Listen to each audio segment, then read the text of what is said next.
ya, tidak mudah melakukan naturalisasi. Nah karena itu kan di awal-awal saya bilang saya tidak pernah membedakan pemain naturalisasi secara status hukum, kita dukung. Cuman waktu itu kan ada permainan dari liga, gimana nih supaya persaingan klub seimbang, silahkan saja, itu mah dinamika permintaan.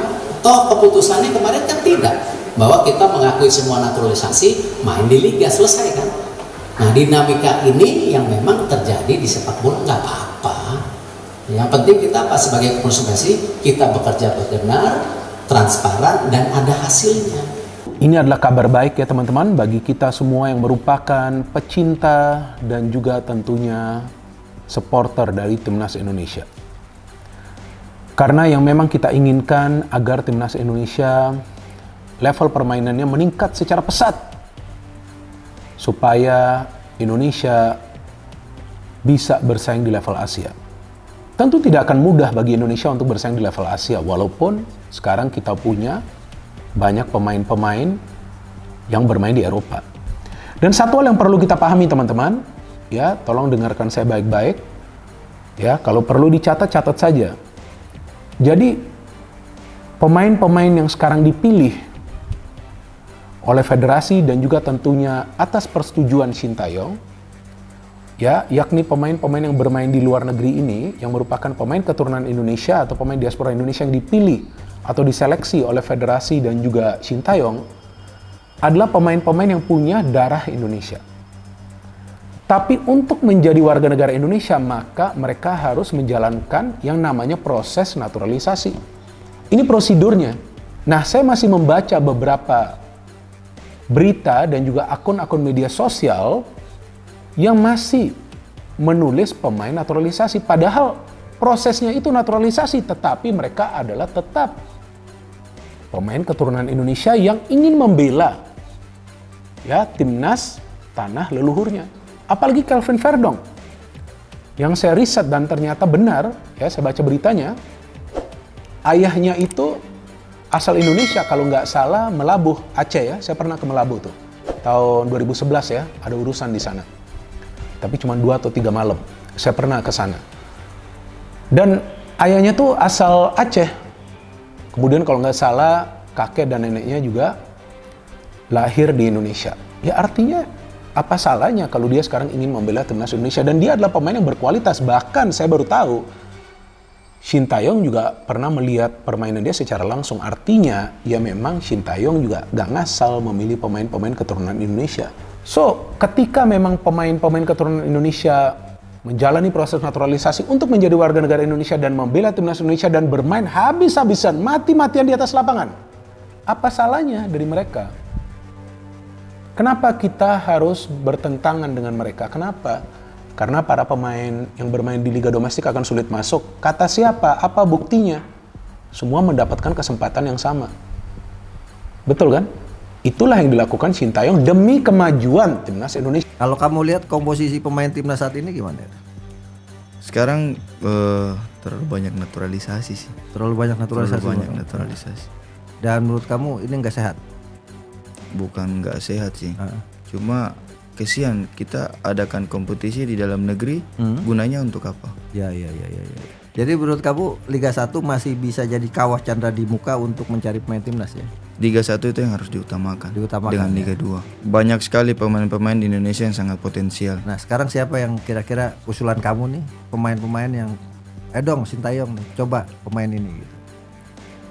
Dari senior ya, masih bisa Beto Gonçalves. Beto walaupun usia 45 dia kan? Masih bisa. Oh ya, karena kita krisis striker juga sebenarnya. Iya.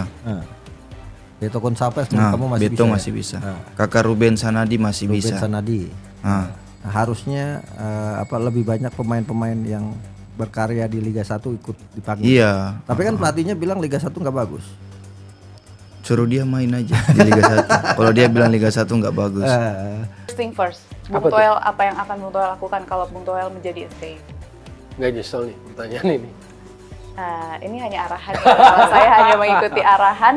Oke, yang pertama, kalau saya jadi STY saya kurangi pencitraan. Kedua, nggak mau mengumbar banyak keluhan. Yang ketiga, Saya mau belajar bahasa Indonesia dengan cepat.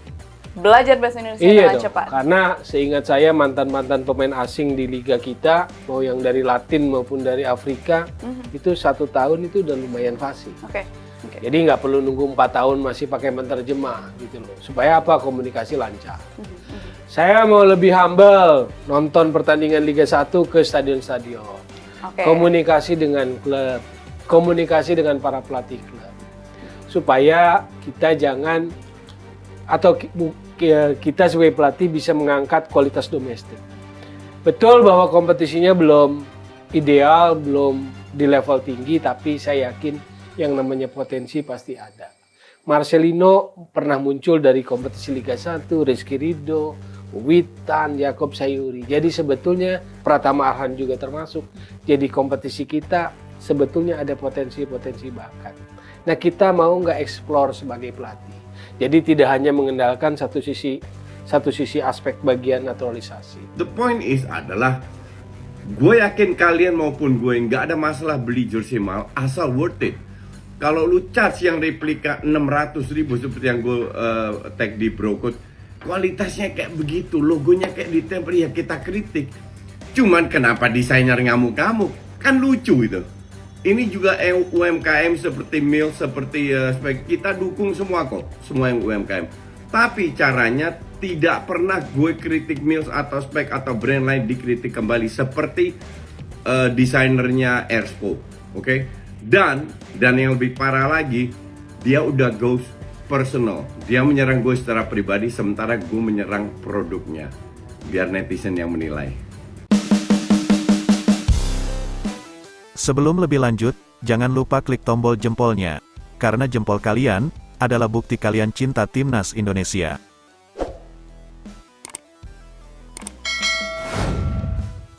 Anggota Komite Eksekutif PSSI, Arya Sinulinga memuji sosok Erick Thohir yang dianggap jadi kunci keberhasilan Timnas Indonesia bisa menggait beberapa pemain naturalisasi Greta.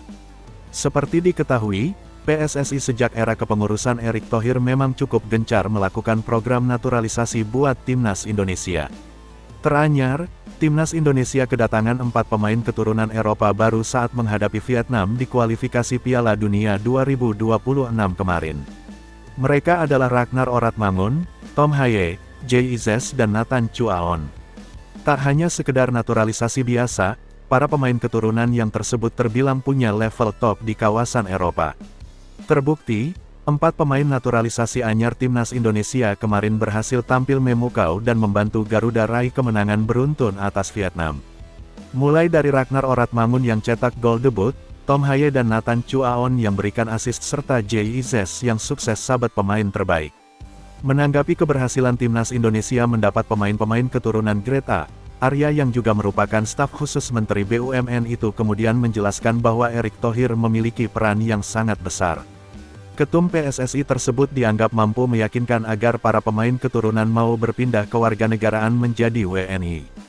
Kita beruntung punya ketua umum ex-presiden Inter Milan, kemudian dia juga punya klub sepak bola Oxford, jadi ketika dia cari pemain berdarah Indonesia, itu informasinya akan banyak, dan beliau punya tim juga untuk melihat bagus atau tidaknya itu pemain, ucap Arya Sinulinga saat ditemui di GBK Arena, Jakarta, Selasa. Lebih lanjut, Arya Sinulinga menjelaskan proses Erick Thohir bisa melobi para pemain keturunan yang diminati Shin Tae-yong agar mau memperkuat Timnas Indonesia. Lalu kita beritahu Shin Tae-yong, ini ada pemain, Anda tertarik tidak?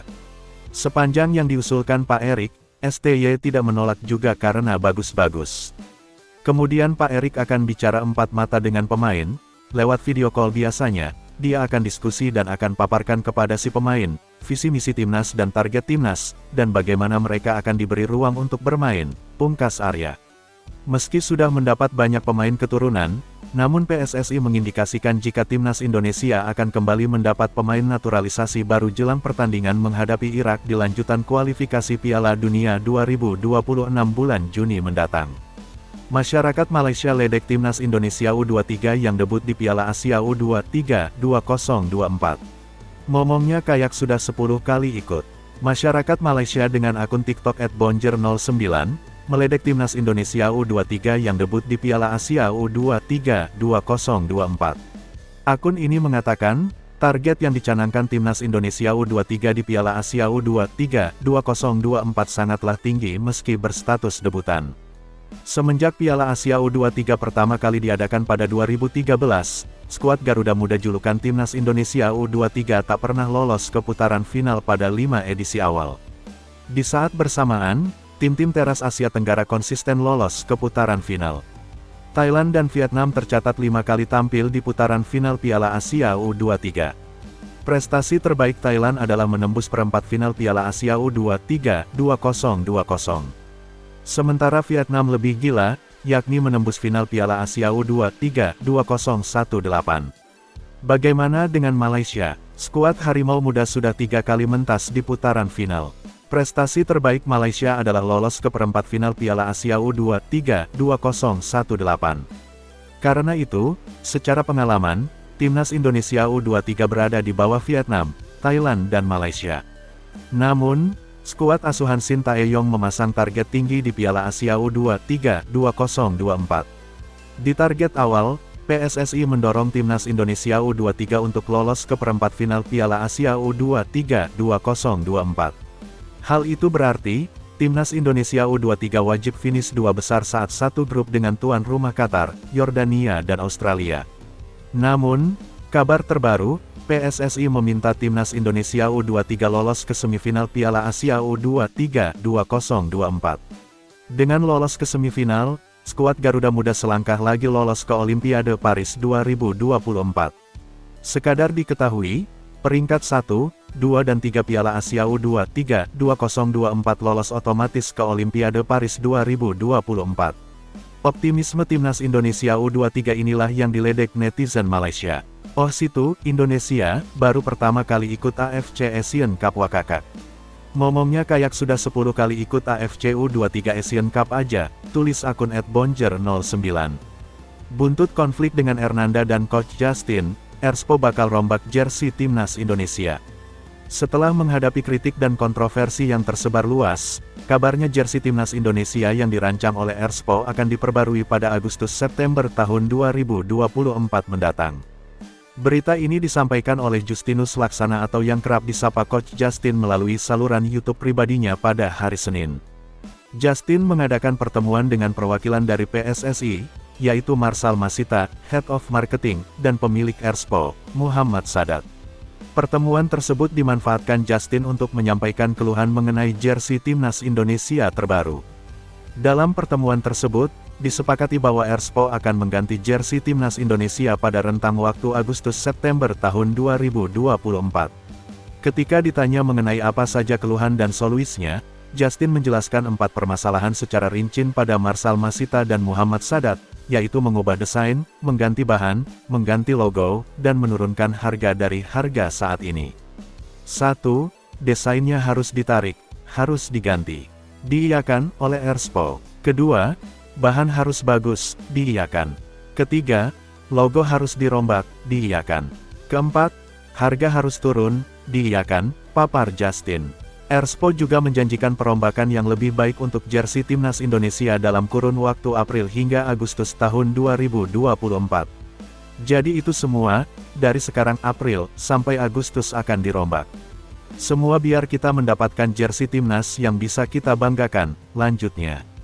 Selain itu, Justin menggarisbawahi perihal harga yang dirasa cukup tinggi bagi mayoritas warga Indonesia. Dan juga kita bisa mendapatkan jersey, di mana terjangkau oleh mayoritas orang Indonesia. Itu tujuan gue, dan semua diiyakan, tutup mantan pelatih Timnas Futsal Indonesia tersebut. Di pihak Erspo, mereka mengaku siap menerima kritik dan masukan dari para pecinta sepak bola tanah air, baik mengenai kualitas atau desain jersey Timnas Indonesia. Kami menyampaikan terima kasih atas seluruh kritik dan masukan yang diberikan, khususnya dari para penggemar sepak bola di tanah air. Karena itu, untuk desain berikutnya yang rencananya akan mulai diluncurkan pada pertengahan tahun ini, kata Sadat. Selanjutnya, Sadat juga siap untuk berkolaborasi demi kepentingan kemajuan apparel Timnas Indonesia tersebut.